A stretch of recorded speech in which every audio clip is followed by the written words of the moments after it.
പുൽക്കൂട്ടിലെ വസന്തം വിടരുകയായി.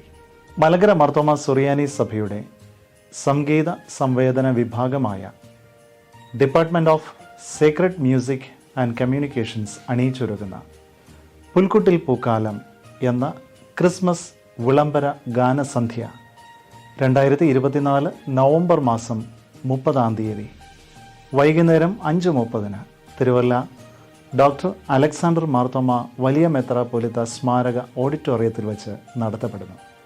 ഈ ഗാന ശുശ്രൂഷയിലേക്ക് എല്ലാവരെയും സസന്തോഷം സ്വാഗതം ചെയ്യുന്നു. ഈ ക്രിസ്മസ് കാലം ധ്യാനപൂർവവും അർത്ഥപൂർണവുമായി കൊണ്ടാടുന്നതിന് നമുക്കെല്ലാവർക്കും ദൈവം സംഗതിയാക്കട്ടെ. DSMC കുടുംബം നിങ്ങളേവരെയും ഈ പ്രോഗ്രാമിലേക്ക് ദൈവനാമത്തിൽ സ്വാഗതം ചെയ്യുന്നു.